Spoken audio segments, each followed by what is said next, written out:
जय गुरु जी की संगत जी, जय गुरु जी, शुक्राना गुरु जी का, धन धन गुरु जी, बाबा गुरु जी, जय जय गुरु जी। ओम नमः शिवाय, शिव जी सदा साई। ओम नमः शिवाय, गुरु जी सदा साई। ओम नमः शिवाय, शिव जी सदा साई। ओम गुरु जी सदा सहाय। सुखमणि सुख अमृत प्रणामो भक्त जना के मणि बेसरा। एक ओंकार सतनाम करता पुरख निर्भो निर्वैर अकाल मूरत अजनी स्वयंभंकुर प्रसाद। जप आद सच जुगाद सच है भी सच नाना घोषी भी सच। एक ओंकार सतनाम श्री वाहिगुरु जी की जय। दीन तरत दुख भंजना घटी घटी नाथ अनाथ सरनी तुम्हारी आइयो नानक के प्रभु साथ। सतनाम श्री वाहिगुरु जी की जय। जय गुरु जी। संगत जी आज का सत्संग में फिर जो सा है थोड़ा सा बताना चाह रही हूँ गुरु जी और वाहिगुरु जी के बारे में। बहुत से चमत्कार सुने हैं, लेकिन हर इंसान के साथ कुछ अलग ही हटकर चमत्कार होता है और वो उसकी ज़िंदगी में क्या लाता है और दूसरों को उससे क्या सीख मिलती है और दूसरों का कल्याण कैसे होता है, ये सब आपको भी पता ही है। और रही बात संगत जी, तो मैं ये कहती हूँ कि कई लोग शायद पार्शियलिटी भी करते होंगे, लेकिन मैं कहती हूँ भगवान के नाम पे कोई पार्शियलिटी नहीं होनी चाहिए। भगवान के लिए जो है हम उसे लाइक करते हैं या उसे सब्सक्राइब करते हैं, उनका देखते हैं वीडियो, तो हमें ज़रूर उन्हें लाइक करना चाहिए। उनके लिए जो हमारे मन में श्रद्धा भाव है, हमें उस हिसाब से उनके लिए जो है वो देना चाहिए। जैसे हम जय गुरु जी शुक्राना गुरु जी करते हैं, तो वो हमें ज़रूर करना चाहिए, अवॉइड नहीं करना चाहिए। एक्चुअली में मैं बताती हूँ, मैं भी होती हूँ ना कई बार फेसबुक पर, तो क्या होता है कि मैं कुछ चीज़ स्किप हो जाती है, तो मैं ना फिर जब देख लेती हूँ ना कि ये चीज़ सामने आई है, तो मैं वहाँ जाके ना उसको कुछ भी मतलब जैसे लाइक वगैरह करके कोई कमेंट्स करके फिर मैं वहाँ से निकलती हूँ। मैं कहती हूँ गुरु जी का ये जब सामने आया है, वाहिगुरु जी का आया है स्वरूप, तो यहाँ मैं इसे अवॉइड नहीं कर सकती। बाकी देखिए हर किसी की अपनी सोच है, अपनी अपनी थिंकिंग है ना, किसी के लिए हम कुछ नहीं कह सकते और किसी को समझाना बहुत बेकार है, क्योंकि करता इंसान वही है जो उसके मन में होता है ना। चाहे मैं इस बारे में कुछ और नहीं कहूँगी, लेकिन मैं आपको एक वाहिगुरु जी का चमत्कार बताती हूँ। हो गए 2000 कम से कम भी 19 की बात थी शायद, स्टार्टिंग की जनवरी की। तो क्या हुआ, मेरे सिस्टर को बहुत होता है गुरुद्वारे जाने का, मैं भी जाती हूँ लेकिन मैं इतना क्रेज़ नहीं। वो हमेशा तकरीबन हर महीने के महीने जाती रहती है, महीने में 2 बार 3 बार भी हो जाए तो भी जाती है। तो मैं भी उसके साथ चली गई, क्योंकि साल का शुरुआत था। तो क्या हुआ वहाँ पर, जैसे आपको पता है सर्दियों में स्नो फॉल तो होता रहता है, हल्का हल्का ओस की बूंदें गिरती रहती हैं। तो क्या हुआ, जब वो नहा के निकली, हम लोग चल रहे थे, फर्श सारा गीला था और गीला था तो वहाँ पर क्या हुआ, कुछ लोगों के पैर फिसले, मेरा भी पैर फिसल गया, मैं भी गिर गई। शायद सबसे ज़्यादा चोट मुझे ही लगी। पता नहीं उस दिन किसकी बुरी निगाह मुझ पर होगी जो मुझे चोट लगी। और मैं जब सरोवर से परिक्रमा करके हम लोग ऊपर चढ़ रहे थे, सरोवर के पास ही मैं स्लिप हुई थी। तो मेरे बाद भी कुछ लोग स्लिप हुए, लेकिन पता नहीं उनको कितनी चोट लगी, मैं नहीं जानती, पर मुझे इस सबसे ज़्यादा चोट लगी।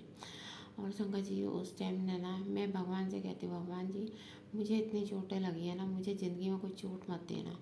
ये है मेरी सांस ले लो, पर मुझे कोई चोट मत मारना। लेकिन जब मैं वाहिगुरु जी के दरबार में गिरी, तो मुझे ना उस दिन बड़ा गुस्सा आया। मैं रो पड़ी और सीढ़ियाँ चढ़ते हुए मैंने कहा, वाहिगुरु जी मैंने तो ये कहा था कि मुझे कोई चोट मत मारना, मेरी चाहे सांस ले लेना, और आप अपने दरबार में ही मुझे नहीं संभाल सके, दुनिया में आप क्या संभालेंगे।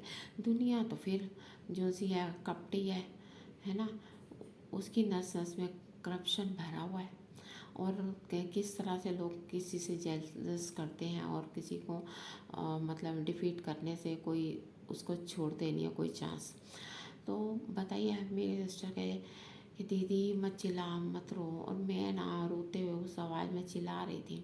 मेरे को ये था अगर मेरी ये हड्डी टूट गई हिप्स की तो मेरा क्या होगा, पहले ही मेरे को इतनी चोटें लगी पड़ी हैं।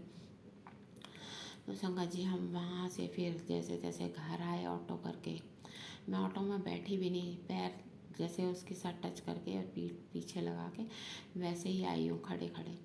तो क्या हुआ, उसके बाद क्या हुआ, फिर वहाँ पर हम गए। मैं घर आके 3 दिन तक जो सा बिस्तर से उठी भी नहीं, सही से मैंने खाया भी अभी नहीं। मैंने कहा मैं सीधी लेटी रहूँ कि मेरी हड्डी पर कोई असर ना पड़े, अगर कुछ है तो ठीक हो जाए। तो संगत जी बस 3 दिन में नहाई भी नहीं, ऐसे ही थी, सर्दी का मौसम तो वैसे ही था। तो उसके बाद क्या हुआ संगत जी, सरोवर गए। मैंने कहा सरोवर की बड़ी महानता है।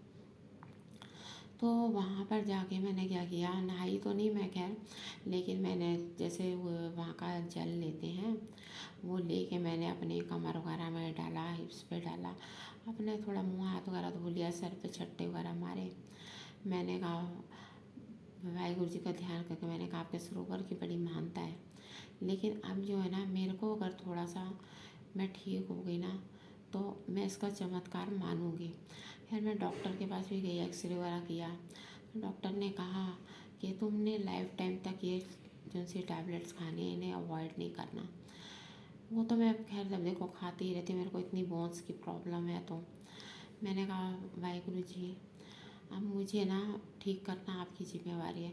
खैर उसके बाद हम लोगों ने मतलब जैसे सूखा हुआ था कि कम से कम भी हम इतने शनिवार को वहाँ जाएंगे, तो हम जाते रहे। मैं बीच में नहीं भी गई हूँ, फिर लास्ट में 1-2 बार चली गई हूँ।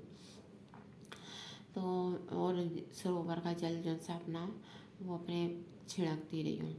तो क्या हुआ, फिर संगत जी कुछ सालों बाद तो मेरे को काफ़ी आराम आ गया। लेकिन शुरू शुरू में तो ये सोचिए 3 महीने तक मैं बैठ भी नहीं सकती थी कुर्सी पर, और या तो मैं लेटी रहती थी या खड़ी रहती थी।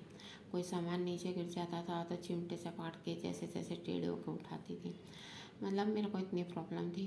खैर अब मैं बहुत कुछ ठीक हूँ। मेट्रो में होती थी, कभी बैठ नहीं सकती थी, लोग मेरे को कहते बैठ जाओ, इशारा करते थे, सीटें खाली पड़ी हैं, मैं खड़ी रहती थी।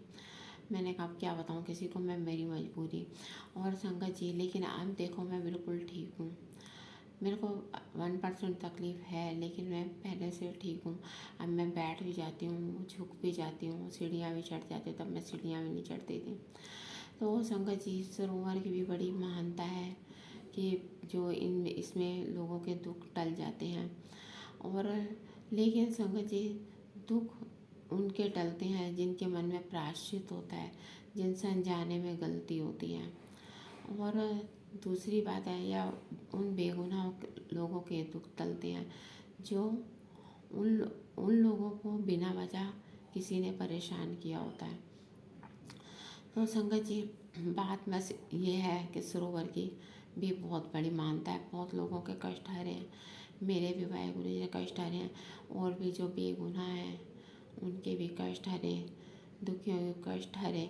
और उसमें नहाने वाले चाहे बेगुनाह हो चाहे गुनाहगार हो, और गुनाहगारों को भी अच्छी सद्बुद्धि दें ताकि वो लोग गलत काम ना कर सकें। जय जय गुरु जी की संगत जी। ओम नमः शिवाय, शिव जी सदा सहाय। ओम नमः शिवाय, गुरु जी सदा सहाय। ओम नमः शिवाय, शिव जी सदा सहाय। ओम गुरु जी सदा सहाय। सुख मने सुख अमृत पर नमो भक्तना के मनि विश्राम। दिन तर दुख भंजना घटी घटी नाथ नाथ, सरने तुम्हारी आयो नानक के प्रभु साथ। सतनाम शिवाय गुरु जी की जय। कुंगार सतनाम शिवाय गुरु जी, जय गुरु जी, शुक्राना।